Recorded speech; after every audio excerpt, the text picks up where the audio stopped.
예수님께서 사람이 너무 많이 모여가지고 바닷가에 돼 있는 작은 배에 오르셔서 이제 말씀을 강론을 하시고 이제 저물어서 이제 건너편으로 이제 이동하는 가운데 생겨난 큰 사건입니다. 사실 이 배는 자주 익지 않으면 작은 배일수록 타면은 좀 어지럽기도 하고 금방 가라앉을 것 같기도 하고 상당히 무서운, 그래서 육지만 다니던 사람들에게는 이 배를 타는 게 이렇게 생소합니다. 역사적으로 두 가지 사건으로서 이제 배가 가라앉은 사건이 있다고 한다면 아마 제일 많이 알려진 것이 1912년 4월에 있었던 그 타이타닉 호가 침몰한 사건일 겁니다. 암초에 부딪혀서 2시간 반 동안 사투를 벌였던 그런 일들이 이제 영화로 나오기도 하고 소개돼서 많이 알고 있는데요. 축구장 크기에 한 2.5배 정도 큰 배인데 그 배를 만들었을 때는 세상에서 가장 크고 그리고 안전한 배다 이렇게 신문에 날 정도로 그 당시 모든 기술에 의해서 과학적으로 안전한 배라고 얘기를 하고 있었습니다. 그러나 조그만 암초에 이기지 못하고 해상 사고가 발생해서 전체 2,224명이 탑승을 했는데 사망자가 1,514명이고 구조된 사람이 710명 정도니까 아마 엄청난 생명을 앗아간 사건입니다.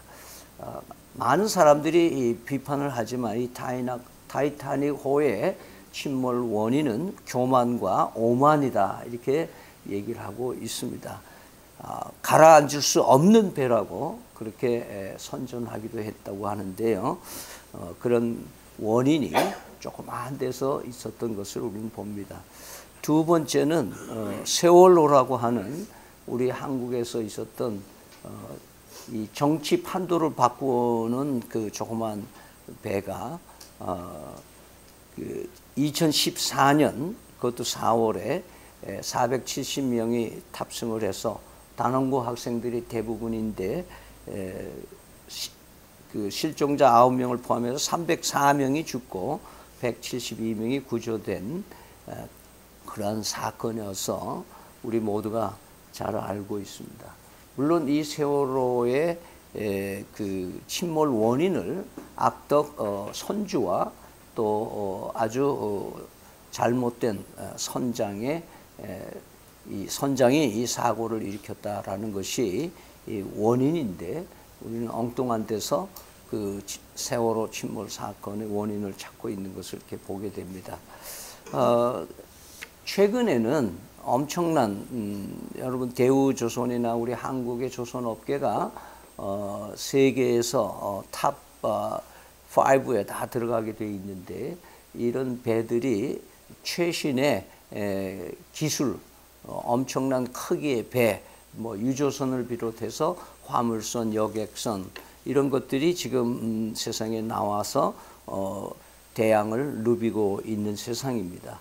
그래서 최근에는 핵 에너지로서 배를 움직이고 엄청난 크기뿐만 아니라 수많은 사람이 탑승할 수 있는 그런 크루즈 배들이 이 세계를 누비고 있습니다. 그러나 저마다 다 안전하다고 선전을 합니다. 그러나 언젠가는 가라앉을 수밖에 없는, 언젠가는 녹슬고 언젠가는 다 가라앉을 수밖에 없는 배입니다. 그러나 오늘 우리는 본문을 통해서 어떠한 상황에도 가라앉을 수 없는 배에 대한 얘기를 나누려고 합니다. 예수님께서는 온종일 강론을 하셨다 이렇게 표현을 하면서 12 제자들과 함께 이제 탑승을 하고 그 배를 이제 여행하고 있는데 이 갈릴리라고 하는 것은 조용할 때는 엄청 조용한데요. 양쪽에 산이 있고 바람골이 있는 곳이 돼가지고 기후의 변화가 이 예상을 뒤엎기 때문에 엄청난 기후 변화로 이 본문 같은 사건이 일어난다고 얘기를 하고 있습니다. 물론 그 12 제자들 중에는 갈릴리 바다를 손바닥처럼 잘 알고 있는 어부 출신 제자가 4명이나 있었음에도 불구하고 이런 불가항력적인 상황이 생기고 있다는 것을 우리는 보게 되죠. 그런데 오늘 그 태풍으로 말미암아서 돌변하는 그 상황이 벌어지는 가운데 또 우리를 놀랍게 하는 것은 그 아주 반대되는 개념으로 예수님께서는 고물에서 주무셨다는 게, 고물이라는 것은 이 배 뒤편에 있는 선미에 있는 것을 말하고 있는데요. 배 뒤편이 가장 조용하다 그럽니다. 그래서 거기서 편안하게 주무시고 계시는 예수님의 모습은 어쩌면 이 제자들이 폭풍으로 인해서 당하는 그런 환경 상황과는 정반대의 모습을 우리는 예수님의 주무시는 모습에서 발견하게 됩니다.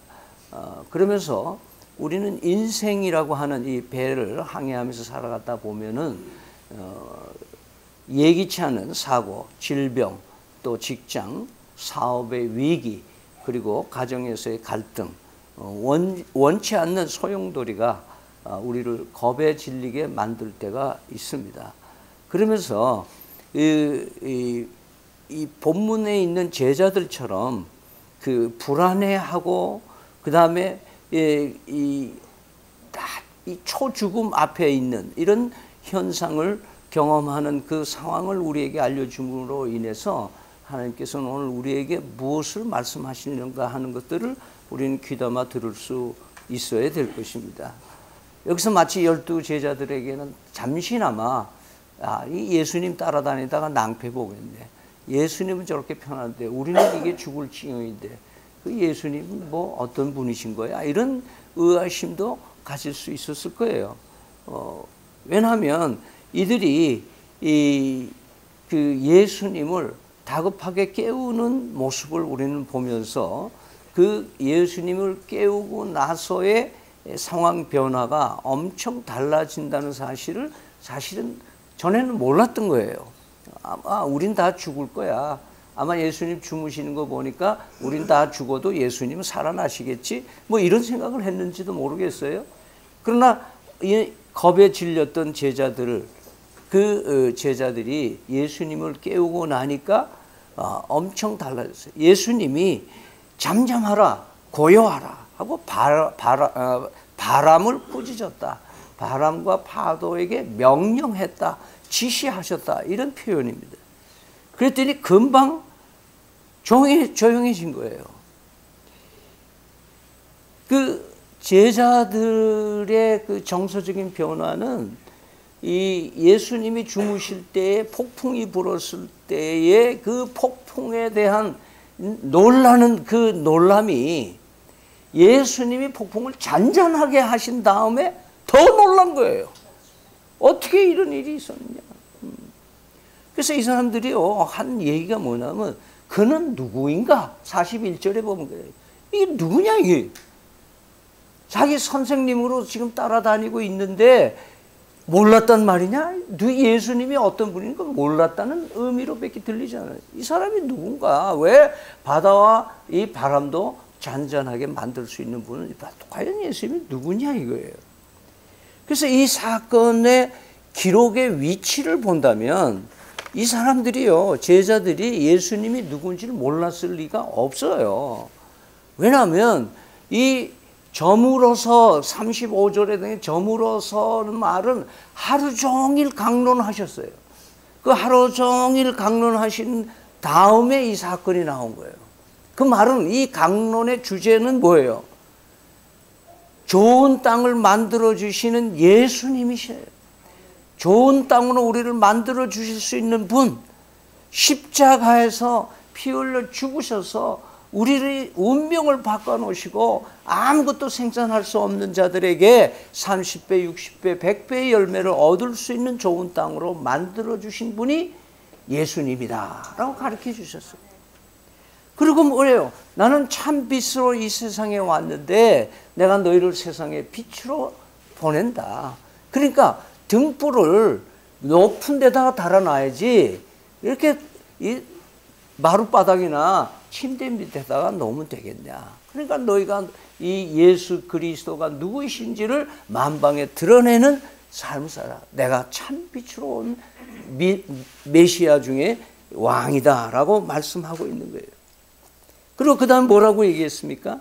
그 다음에 씨 뿌리는데 이게 어떻게 자라는지 알 수는 없지만 하나님이 자라게 하신다. 우리는 어떤 메시지나 하나님의 예수님이 누구인지 하나님이 어떻게 역사하는지 우리는 일일이 이해하지는 못해. 미련해. 어떻게 우리 인간이 다 알겠어요. 그러나 하나님은 일하고 계시고 하나님은 잘하게 해주시고 하나님은 우리와 함께 해주시는 분이에요. 그래서 그것이 유기적인 교회가 가라앉을 수 없음을 이미 예수님을 통해서 확인시켜 주는 거였어요. 그 다음에 뭐라고 강론해요? 하나님의 나라 유기적인 교회는 겨자씨와 같으다. 지금 보잘것없다. 세상 사람들이 우습게 여길지도 모른다. 그러나 큰 나무같이 자라서 새들이 와서 다 깃들어서 정말 기여하고 공헌하는 하나님의 나라의 유기적인 교회로 변모가 생길 것이다. 이 일을 내가 하는 사람이다. 이것을 강론하신 거예요. 그래서 구체적으로 하나님 나라가 얼마나 위대하고 이 유기적인 교회가 얼마나 능력 있는 하나님의 공동체인지에 대해서 얘기를 하시면서 왜냐하면 내가 위대하기 때문이다. 이렇게 말씀하시는 거예요. 그런 다음에 폭풍을 만나게 한 거예요. 다 가르쳐 주시고 내가 메시아고 내가 왕중 왕이고 내가 날 때부터 나는 왕으로 난 사람이고 이런 예수님이 만물을 창조하신 거예요. 너희가 지금 당하고 있는 고난과 고통보다 크신 분이 예수님이다. 이런 걸 알려주시기 위해서 이 폭풍 후 체험을 현장 실습으로 하게 되는 거예요. 그러니까 무슨 얘기냐? 우리는 끊임없이 메시지를 들어도 실감을 못해. 이 제자들이 예수님께서 이렇게 실감나게 강의해 주시고 구체적으로 내가 누구인지를 말씀하고 있는데도 뭐예요? 배를 타고 풍랑이 만나니까 이 사람이 누구요? 누구? 이렇게 질문하는 이 미련한 사람들이 바로 우리가 아닌가? 이 시간에 우리를 점검해 볼 필요가 있을 겁니다. 때때로 우리는 이 시대를 살아가면서 정말 암담할 때가 많습니다. 정말 이 대한민국이 희망이 있는 나라가 정말 내 가정이 정말 앞으로 어떻게 될 건가? 내 자식들이 미래가 어떻게 될 건가? 내 노후가 어떻게 될 건가? 자꾸 큰 일이 생기고 그러죠. 국제 관계에서도 이 역사를 보면 엄청난 안티크라이스트, 다시 말해서 이 교회를 멸절시키려고 하는 이 세력들이 이 역사 속에 얼마나 많았어요. 로마도 그랬고 나치도 그랬고 일제도 그랬고 공산당이 그랬고. 어저께 밤에는 노문환 목사님이 중국에서 막 도착했다고 전화가 왔어요. 그래서 중국에서 있었던 일들을 보고를 하는데 엄청난 한국 선교사들이 쫓겨나고 그래서 거기는 뭐 이 교회하고 이 교회하고 합해라 그러기도 하고 그 자기 말 안 듣는다 이거예요. 그 왜 지혜롭게 하지 못하는지 모르겠다 그런 얘기를 하면서 얘기했어요. 이런 북한은 기독교를 가장 싫어하는 그런 집단입니다. 그런데가 요즘에는 어때요? 이슬람이 지금 세계를 IS를 해서 기독교인들을 엄청나게 핍박하고 잡아 죽이고 하는 이런 역사가 일어나고 있어요. 게다가 우리는 지금 어떻게 했어요? 멤모니즘. 돈이 세상을 삼키고 있는 거예요. 돈이 모든 사람을 삼켜요. 돈이 교회마저 삼킬 그런 위기로 지금 여기까지 오고 있어요. 얼마나 많은 교회들이 침노당하고 있어요. 돈 때문에.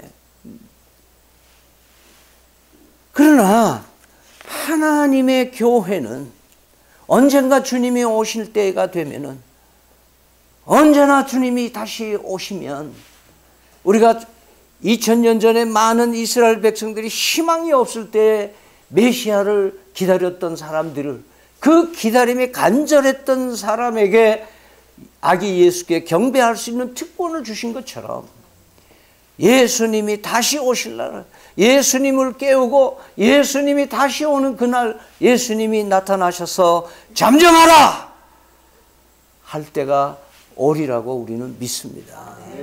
그때는 어떠한 세력도 그 앞에 복종하지 않을 수가 없을 것입니다. 우리는 이 마지막 때에 더욱 절실하게 예수 그리스도의 복음으로 복음을 붙들고 살아야 될 것입니다. 이 세상에 어떤 희망도 없습니다. 경제가 희망이 있습니까?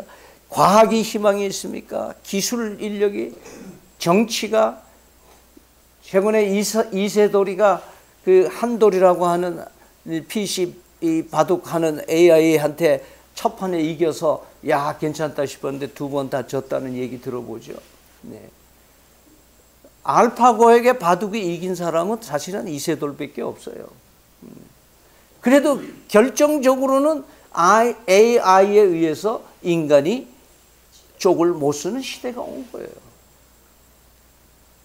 그래서 앞으로 인류학자들이 뭐라고 얘기하냐면, AI가 발전되면서 인간은 두 종류로 나눠진다.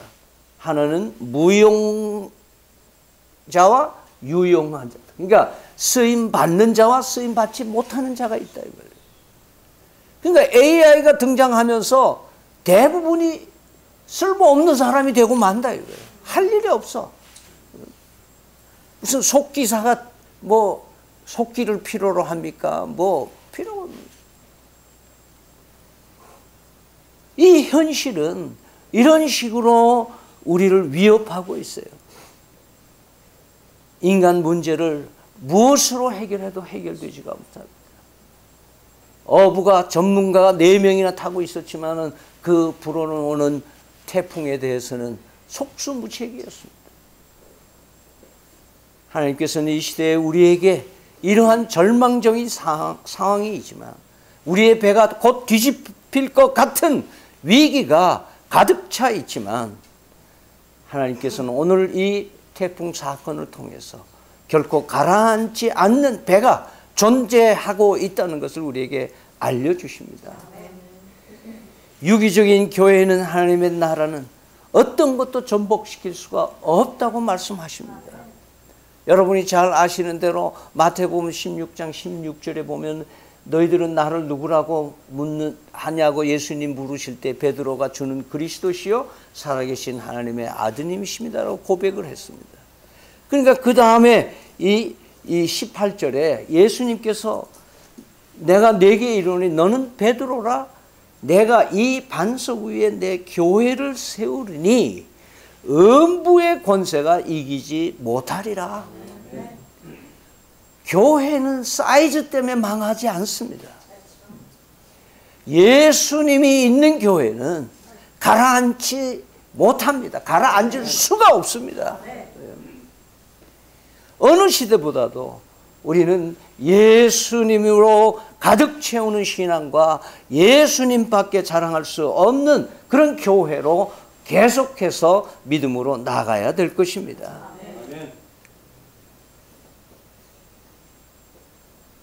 그 당시 폭풍 후에 함께 하셨던 예수님께서는 이 시대의 우리와도 함께 계시는 줄 믿습니다. 그분은 어떤 거센 풍파보다도 크신 분입니다. 아니, 창조하신 창조주이심을 믿으시기를 바랍니다. 우리 인생 여정 가운데 닥치는 어려움과 힘겨운 사고가 있어도 주님이 함께 하시면 능히 헤쳐나갈 수 있습니다. 아무리 완벽한 배라도 다 가라앉습니다. 그러나 예수님이 계시는 배는 가라앉지 않습니다. 예수님이 우리의 선장이라면, 예수님이 우리의 배에 탑승하고 계시다면, 예수님이 배에 우리가 타고 있다면 우리는 결코 가라앉지 않을 것입니다. 여러분, 인생에 자꾸 큰 태풍이 불 때 누구를 붙들겠습니까? 예수님 붙드시기 바랍니다. 씨를 뿌리고 등불을 높이 들고 복음의 역사를 부지런히 드러내는 유기적인 교회 성도이고 교회인 줄 믿으시길 바랍니다. 비록 지금은 겨자씨처럼 존재 없는 우리들이지만 하나님께서 큰 나라를 이루어 가게 될 줄로 믿습니다. 히브리서 12장 28절에는 이런 말씀이 있습니다. 그러므로 우리가 흔들리지 않는 나라를 받았은즉 은혜를 받자. 우리가 예수 그리스도를 통하여 받은 나라는 흔들리지 않는 나라다, 이렇게 얘기를 했어요. 그러면 영원히 흔들리지 않고 영원히 가라앉지 않는 나는 보장은 무엇인가? 많은 것들로 말씀드릴 수가 있지만 그 첫째는 우리가 예수 믿고 영생을 얻는 것이 우리가 가라앉지 않는 이유 중에 하나입니다. 예수 그리스도께서 자신의 몸으로 우리의 죄값을 다 십자가에서 해결해 주시고 3일 만에 부활하신 그 예수님이 자기가 대신 몸값을 갚으시고 나를 구원해 주셨기 때문에 우리를 결코 포기하지 않으신다 이 말이에요. 그 구원의 역사를 이 땅에 우리에게 확인하고 이끌어 가시고 구원받을 존재들을 결코 놓지 않으시기 때문에 우리는 가라앉지 않는 우리인 것을 믿으시길 바랍니다. 두 번째는 그분의 베푸신 사랑이 우리를 가라앉지 못하게 합니다. 그가 사랑을 어떻게 하셨습니까? 로마서 5장 8절에 우리가 죄인 되었을 때, 우리가 원수 되었을 때 그리스도께서 우리를 위하여 십자가에서 죽으심으로써 하나님이 우리를 향한 사랑을 확증하셨다고 그랬어요.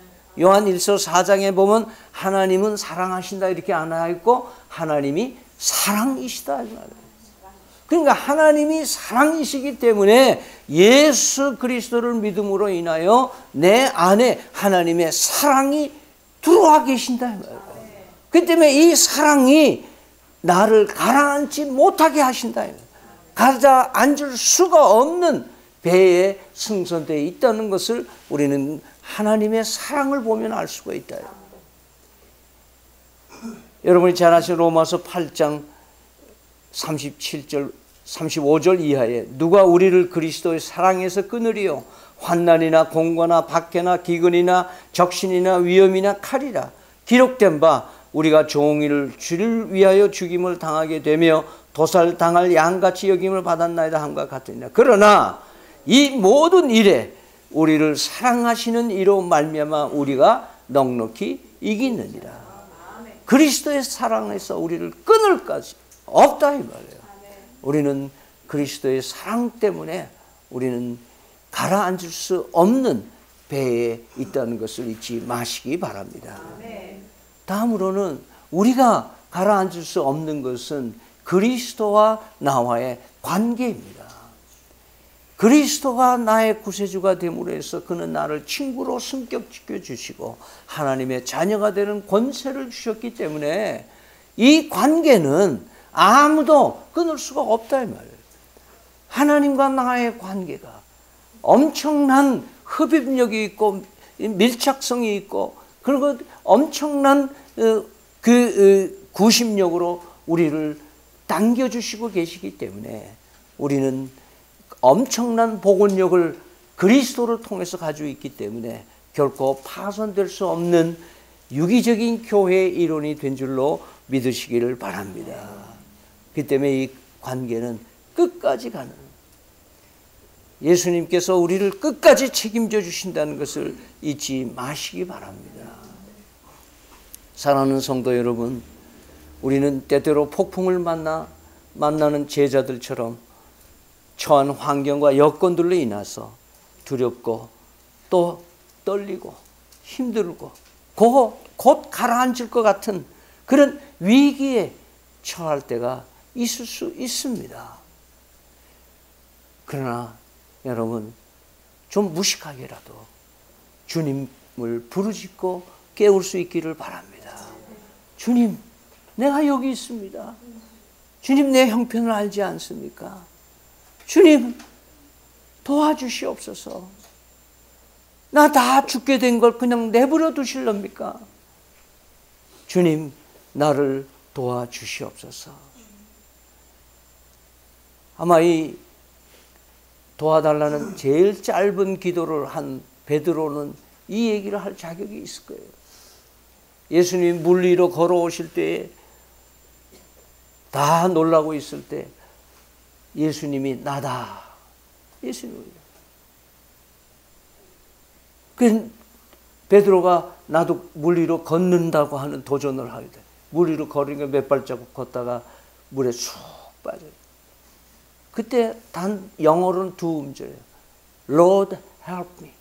주여 나를 도와주소서. 즉석에서 예수님의 손을 끌어 올려주신 사건을 체험한 베드로의 모습입니다. 우리는 두려움 때문에 무능해질 때가 많습니다. 우리는 두려움 때문에 의기소침해질 때가 많습니다. 우리는 두려움 때문에 앞으로 나아가지 못할 때가 너무 많습니다. 우리는 두려움 때문에 할 일을 해내지 못하는 그런 무기력에 빠져 있을 수 있습니다.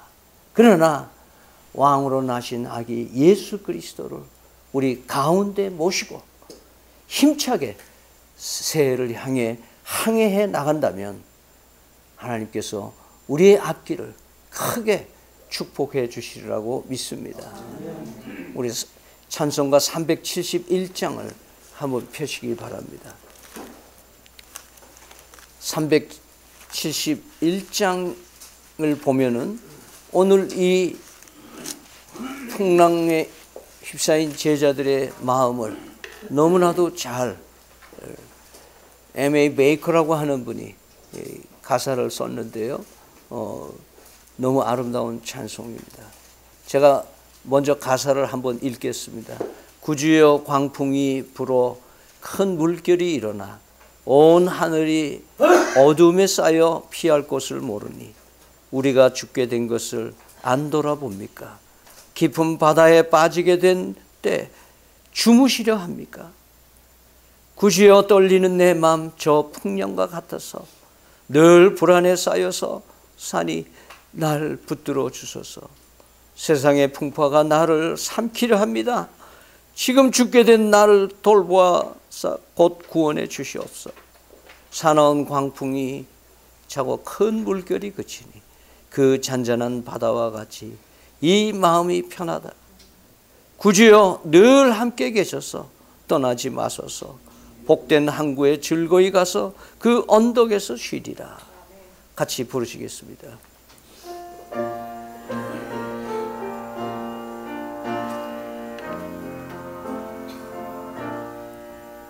구주여 광풍이 불어 큰 물결이 일어나 온 하늘이 어둠에 쌓여 피할 곳을 모르니 우리가 죽게 된 것을 안 돌아봅니까?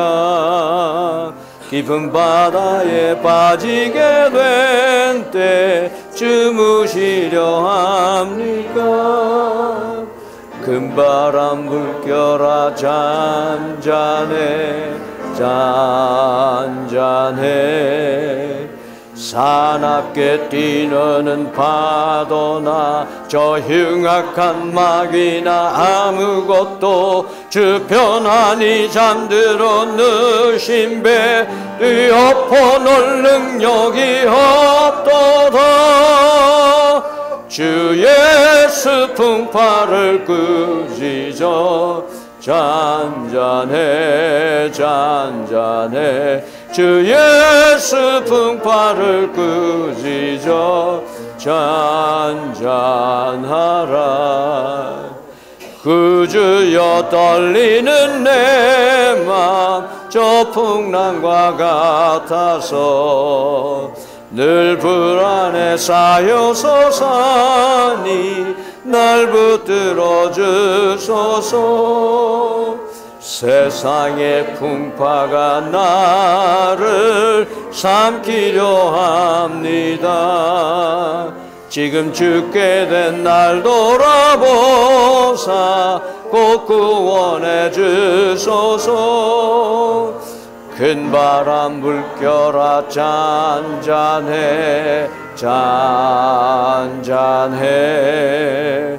사납게 뛰노는 파도나 저 흉악한 막이나 아무것도 주 편안히 잠들어 누신 배 뒤엎을 널 능력이 없도다. 주 예수 풍파를 꾸짖어 잔잔해 잔잔해. 주 예수 풍파를 꾸짖어 잔잔하라. 사나운 광풍이 자고 큰 물결이 그치니 그 잔잔한 바다와 같이 내 마음이 편하다. 그 주여 늘 함께 계셔 떠나지 마소서. 복된 항구에 즐거이 가서 그 언덕에 쉬리라. 큰 바람야 물가라 잔잔해 잔잔해. 사납게 뛰노는 파도나 저 흉악한 막이나 아무것도 저 편안히 만들어 넣으신 배 뒤엎어 놓을 능력이 없도다. 주 예수 풍파를 꾸짖어 잔잔해 잔잔해. 주 예수 풍파를 꾸짖어 잔잔하라. 할렐루야. 지금은 우리 주 예수 그리스도의 은혜와 살아계신 하나님 아버지의 극진하신 사랑과 성령의 교통하심이 하나님의 나라 유기체의 교회로 불러주시고 결코 가라앉을 수 없는 배를 그리스도를 통해서 허락해 주신 대로 마지막까지 혼신을 다하여 그리스도를 붙들고 임자에 살기를 다짐하는 사랑하는 성도들 머리머리 위에 영원토록 함께 계실지어다. 아멘.